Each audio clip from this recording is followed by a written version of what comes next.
Hello, everyone, and happy Thursday. I hope everyone is having a wonderful summer. Hopefully, you're staying cool and out of the humidity.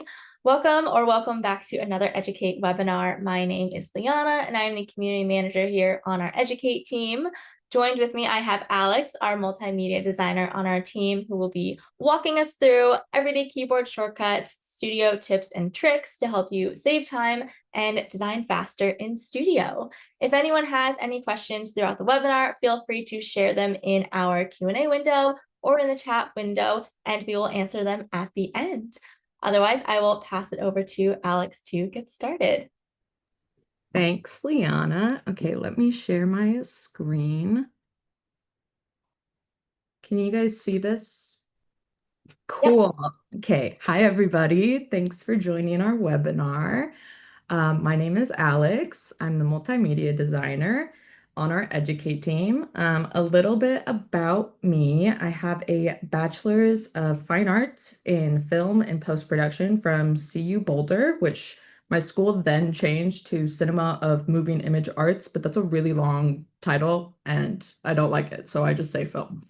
And then there's a picture of me and my friends at our graduation, and I did not wear the cap because I thought it was ugly. So I don't have a picture of me with a cap on, but I did graduate. And then I have my Master's of Art in Motion Media Design from SCAD. This is a picture of my parents and me at my graduation. And then I have a dog named Oscar. I rescued him on the day that he was going to be euthanized. And then I texted my boyfriend and said that I was bringing home a dog. So, and that's my boyfriend carrying him. So, yeah. All right, for our agenda today, it's pretty straightforward. We're going to define what keyboard shortcuts are, how to use them in everyday editing and design, and then we will review some studio efficiency tips to help speed up the design process. And then we will have a Q&A section for any additional questions. So, what exactly are keyboard shortcuts? How would you guys, in your own words, define keyboard shortcuts as? And when do you guys typically use them if you do use them? And I don't know how to see the chat window on this. Just kidding. Platform efficiencies. Yes. So I'm sure everybody's at least a little familiar with keyboard shortcuts. Um, Sorry, let me close this. So I'm sure everybody's a little familiar with keyboard shortcuts and hotkeys, but let's like really define what they are. A quick note before we dive into this, this is just a generalization of keyboard shortcuts. It's not just specific to Studio. We're going to dive into Studio specific shortcuts in just a little bit. So keyboard shortcuts are certain combinations of keys that have specific designated functions. The goal of those being used to increase productivity and save you time. Using them helps reduce the time that it takes to navigate through different menus and to make quick edits, and it helps just improve your efficiency and productivity within a certain platform. So as a designer and as somebody who's spent a lot of years in school, using keyboard shortcuts has been a massive time saver for me, especially when it comes to like writing papers, scripts, researching, and then of course using different design softwares. So to explain this further, we're going to look at some common use areas. These areas include shortcuts that we're all probably familiar with to some extent, starting with text editing. And a quick note before we dive into these, I just want to point out that I have included the Mac and the Windows shortcuts, but I'm just going to say the Mac command because otherwise it'll be a bit confusing if I say like command/alt for all of them. So the first one is the Mac one, second one is the Windows one. I'm just going to say the Mac one. So just wanted to clarify that. So text editing is probably the most common area that people think about keyboard shortcuts. Copy and paste is probably the one that everybody's familiar with. That would be holding down the Command key and then the C to copy and then Command V to paste. I'm sure that you guys have used this one before, but if you haven't, it's a great one for if you need to copy something from, like, let's say Liana messaged me something and I needed to copy that and send it to somebody. I could just copy it using that shortcut and then paste it rather than typing it all out again. So that's a go-to one just because it helps cut down on time and it takes the time to duplicate something. It takes the work of that out of it. So another shortcut in this category is the Command F, which can be used to find specific terms or text within a website or software or document. I use this a lot when I was in grad school. I had to walk 2 miles to my classes every day, and I didn't want to bring my textbooks, so I would just download the PDF. And then if we're in class and the teacher was like, "Oh, go to chapter 12," I could just use the Command F to find chapter 12. Saved me a lot of time rather than having to scroll down. So that one's super helpful. Also, if you're on like recipe websites and they have that whole block of text where it's just like a backstory, you can use the Command F and then type go to recipe or jump to recipe, and it will usually just show the button. So that also saves me a lot of time. So, and the, whoa. And then the last one I've included is the select all text command. That's the Command A, and that is to select all the text in a text box, document, PDF. So like if I had a paper or a PDF and I needed to transfer that to Google Docs, and for some reason I couldn't just import it and I had to replicate all the text, I could just do Command A and then use the shortcut for copy and paste rather than having to retype everything out. So for file management, this refers to shortcuts to open, save, close applications. A few examples of this are quick saving a file. You guys have probably used this. I use this a lot. I used this a lot in grad school too, because I worked on the cheapest laptop that I could afford that would still run my programs, but I run multiple programs at once, so they would close on me quite frequently. So I would just use the Command S to quickly save things. So that's a helpful one. Another one is the Command N, which is going to be a new Finder window. Um, this one I use in combination with the new folder command, which is Command Shift N. What that does is pull up a new Finder window and then a new folder. So I use this if I have something in my downloads.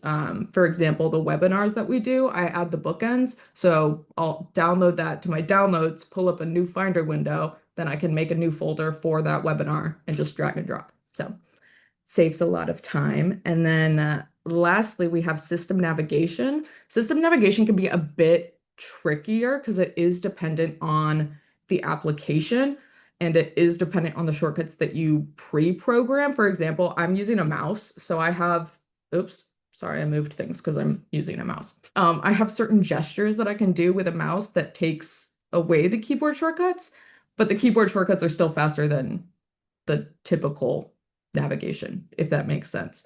So using Chrome as an example, since that's what we use here as at Saros, you can use keyboard shortcuts to open a new browser tab with the Command T. I personally use this a lot because I'm usually working on multiple projects, so I like to have them all open so that I can, switch between them. So that's a Command T. And then the next one that I've included is the undo tab close, which is Command Shift T. So if you accidentally close a tab, rather than having to go through your browser history and find out when you last opened it, you can just use that shortcut. And then lastly, the last one I've included is the new browser window, which is Command N. I use this one a lot. Instead of having 40 open tabs in one browser window, I can have, 3 tabs in 3 different browser windows. So, and you might notice that there are a few commands, for example, like the Command N for Chrome is the same as Command N for the new Finder window. Shortcuts are going to be dependent on the application that you're using.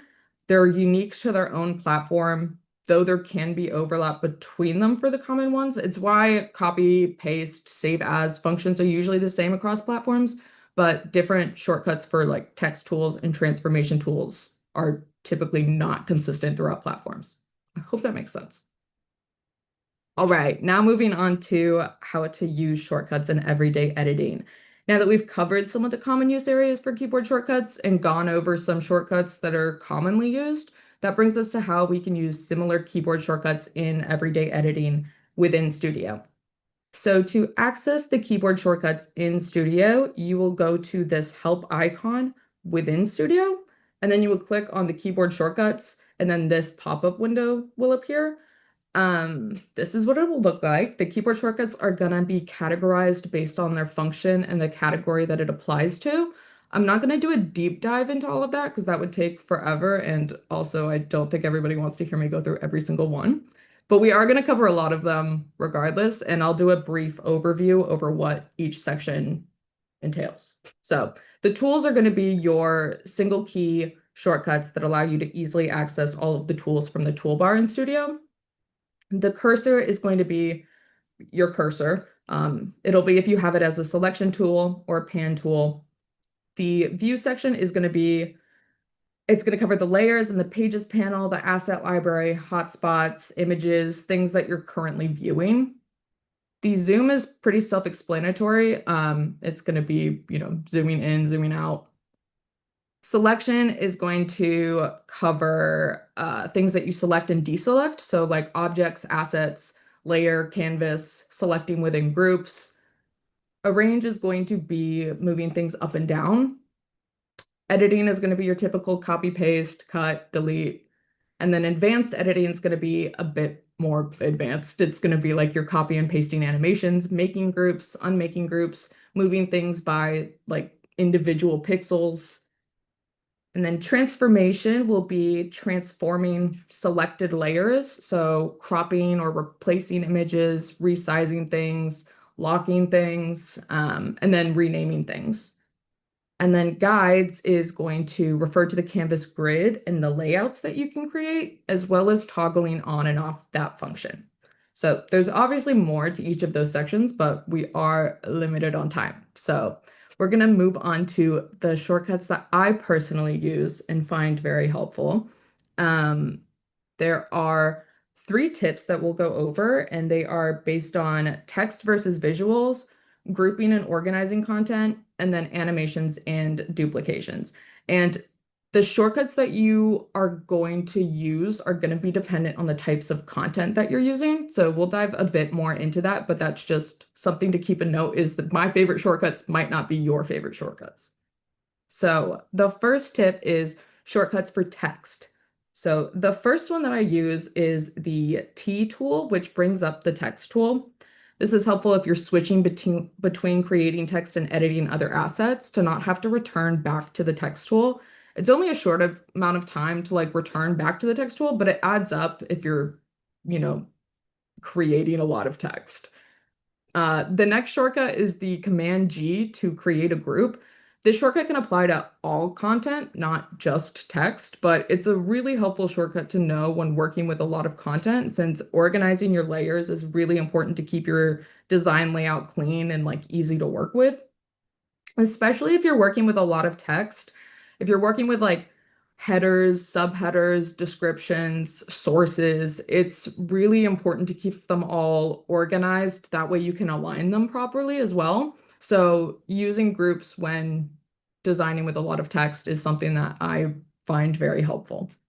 The last shortcut that I frequently use for text is the Command Shift, which is to resize the text. That's what this very low quality GIF is showing. It's really helpful if you're organizing assets in your design and you need to make the text larger or smaller, but you don't want to manually adjust the size, like in the size button. So yes. On to visuals, which is my personal favorite.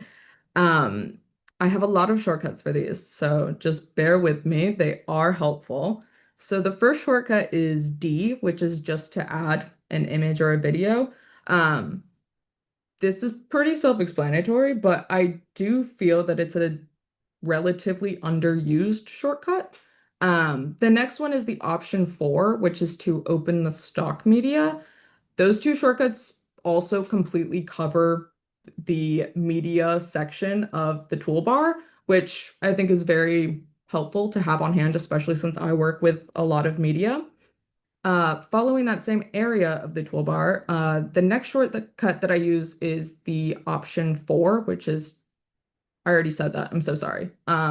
Sorry. The next one that I do is to crop an image, which is C.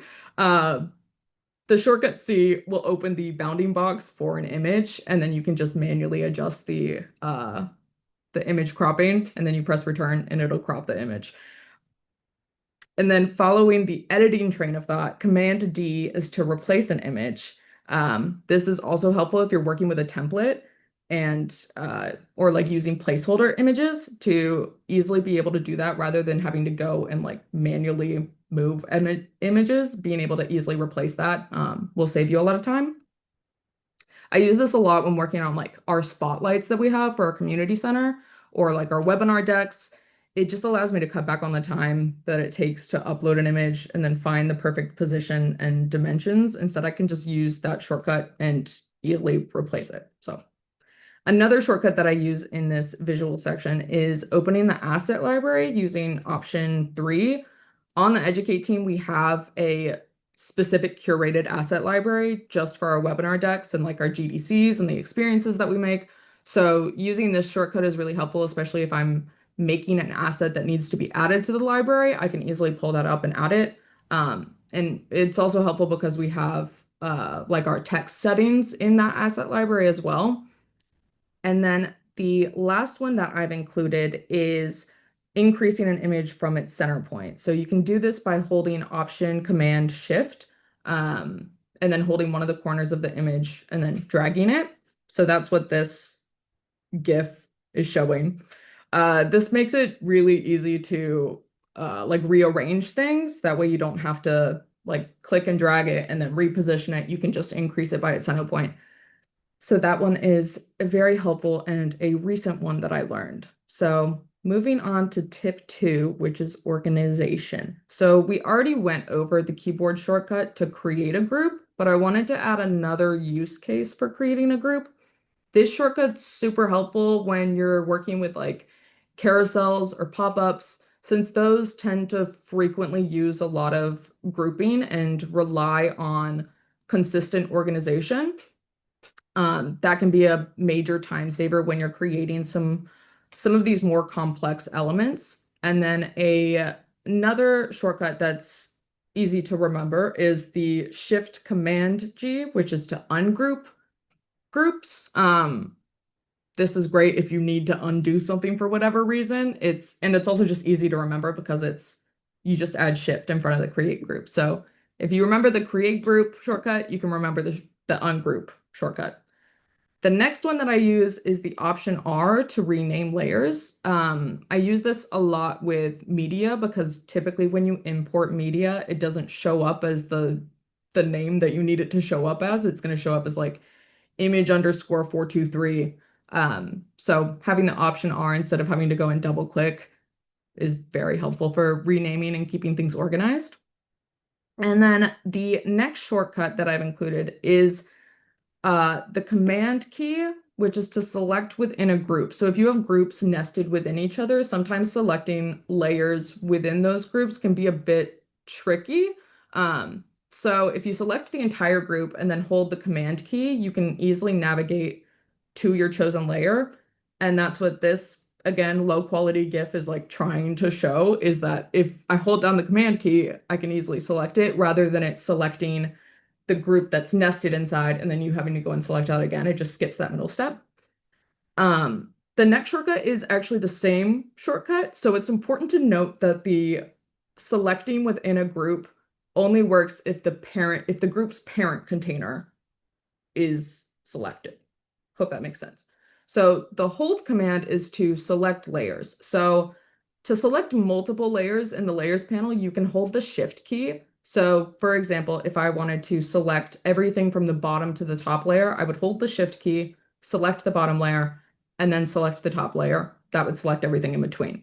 But if I wanted to skip the third layer for whatever reason, I would hold the command key, and then I would individually select the layers that I want to select. So I use both of those a lot. I hope that demonstration helped a little bit because it can be a bit confusing just hearing it explained. So, and then the last tip for shortcuts is animations and duplications.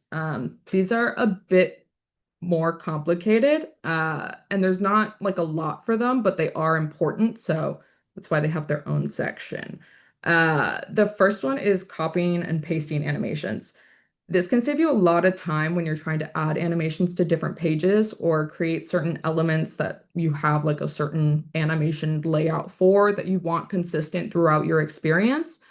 So the shortcut for this is Option Command C. So it's the same as like the copy paste commands, but you just add Option in front of it.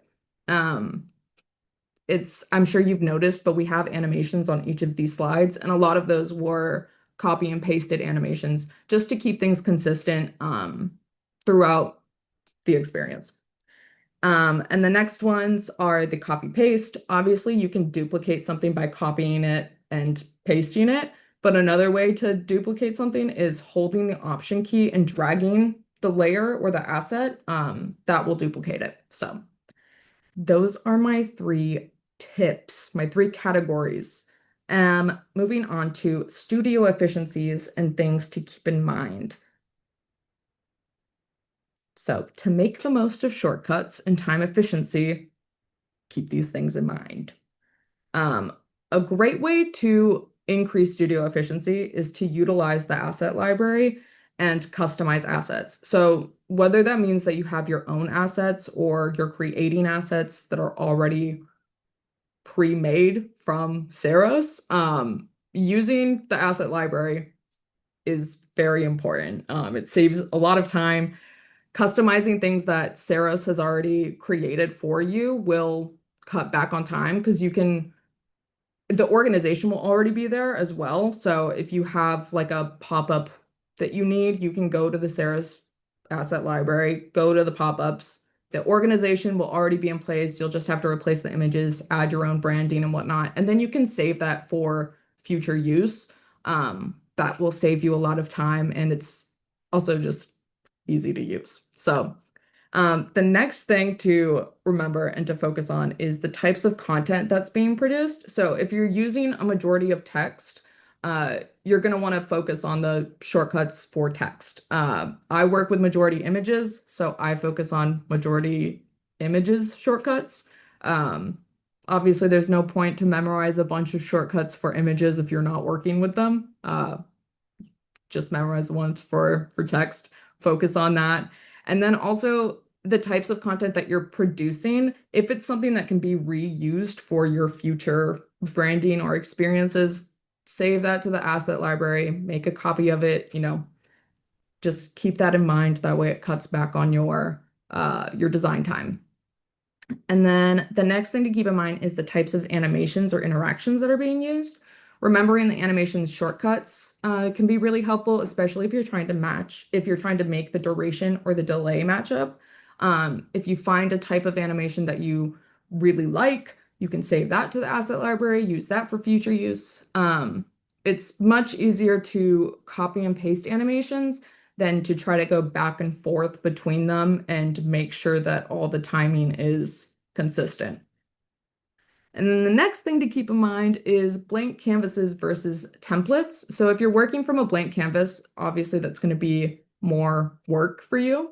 If you're working from a template, there's a lot of shortcuts that you can use to help like quicken up your design process. So if you have a template with a bunch of images, you can use those replace image shortcuts, the stock media library. Knowing what shortcuts to focus on for the type of content that you're working on is important. And the next thing is the stock media.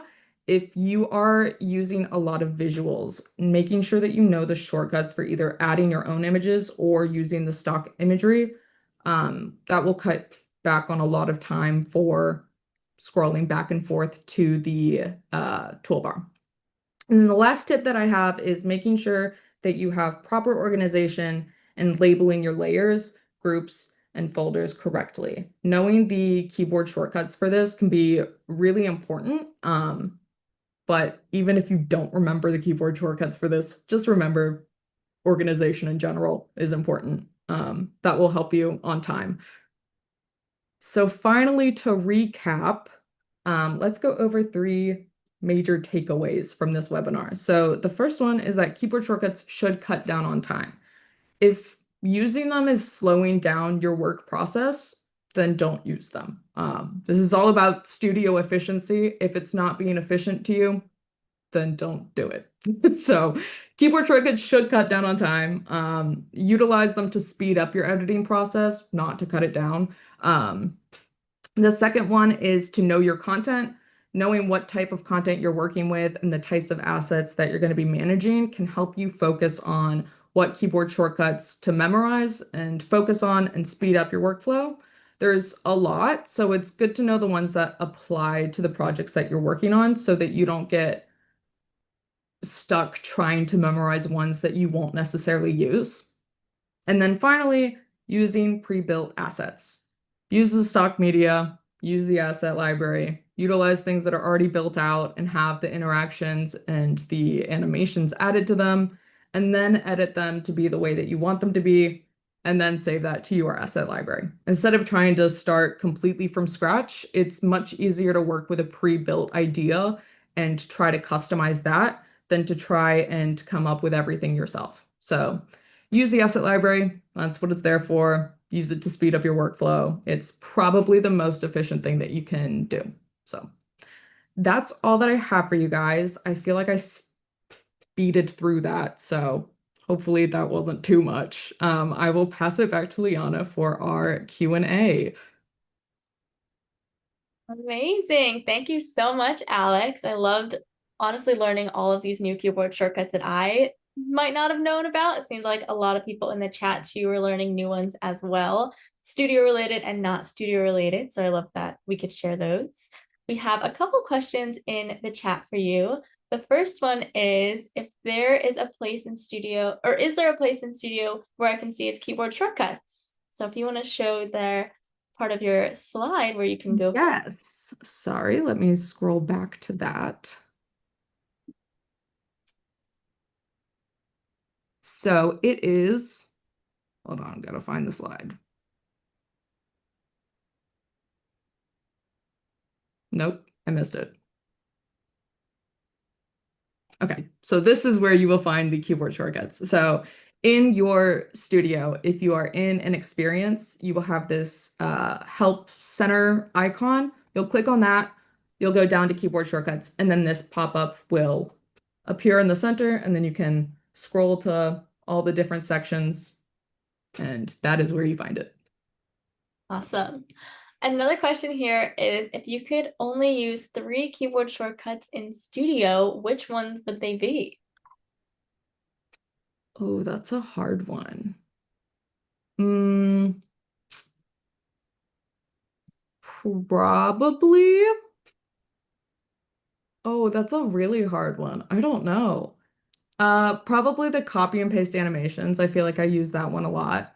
So I guess that's 2.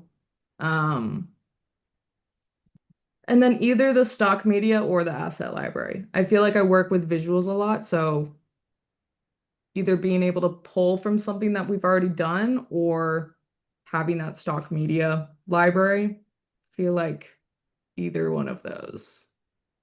So option 3, option 4, and then command copy paste. Love it. And I even learned about those opening the asset library and like, those shortcuts today. So I will definitely use them because I'm always going over to the toolbar, opening it up. So that would be much, much faster for me. And then another question here is, do studio shortcuts or do shortcuts in general, I guess, work in editor as well? That is a great question. I feel like I primarily work in studio, so I don't utilize a lot of the shortcuts in editor. I would imagine so. Liana, do you know? Yeah. Travis says yes. So King Travis to the rescue. Yes. Awesome. Of course, just keeping in mind for the editor users, if there isn't, a feature in Studio, you won't use that keyboard shortcut, of course, but the main keyboard shortcuts like your copy, animations, paste, all that stuff will definitely work in editor. Awesome. Cool. Well, thank you so much, Alex, for walking us through these keyboard shortcuts. I love learning all the new ones. Also, all the ones that we can use for the other tools that we work in daily. But thank you guys for joining our Ceros webinar. We have a lot more coming up, so definitely make sure to check our webinar and events tab on Educate. As always, very nice to see you all, and we hope to see you guys at the next one. Thanks, everyone. Thanks, everyone.